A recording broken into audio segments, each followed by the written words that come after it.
Sir মই কিতাপ 4খন ৰচনা কৰিছোঁ।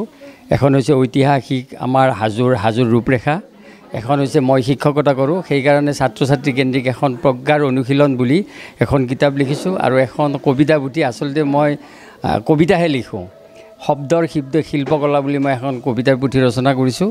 তাৰপিছত আৰু এখন আছে যিবিলাক মোৰ প্ৰবন্ধ ইতিমধ্যে বিভিন্ন বাতৰি কাকতত প্ৰকাশিত হৈছে, সেইখন সাম্প্ৰতিক অনুভৱ বুলি সেইখন মই ৰচনা কৰিছোঁ। সেইখনৰ আত্মকথাটো লিখিছে অসমৰ বিশিষ্ট বুদ্ধিজীৱী চিন্তাবিদ কনক চেন্দাকা ডাঙৰীয়াই।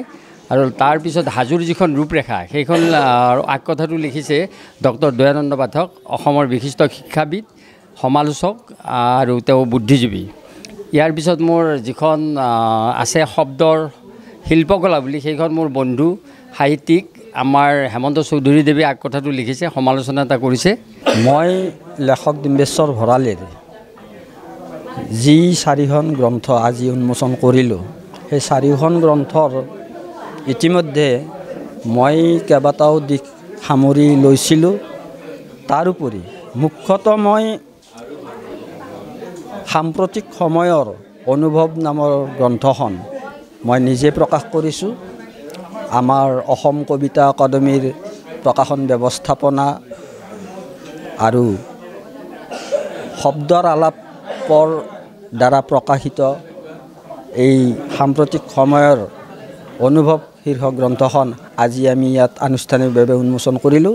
লগতে তেখেতৰ আন 3খন গ্ৰন্থ অন্য এটা প্ৰকাশন গোষ্ঠীয়ে প্ৰকাশ কৰিছে, কিন্তু মূলতঃ আমি 4খন গ্ৰন্থ এটা অনুষ্ঠানৰ উদ্যোগত আজি উন্মোচন কৰিবলৈ পাই কৃতাৰ্থ হৈছোঁ। সেই চেগতে আমি লেখকক কৃতজ্ঞতা জনাইছোঁ।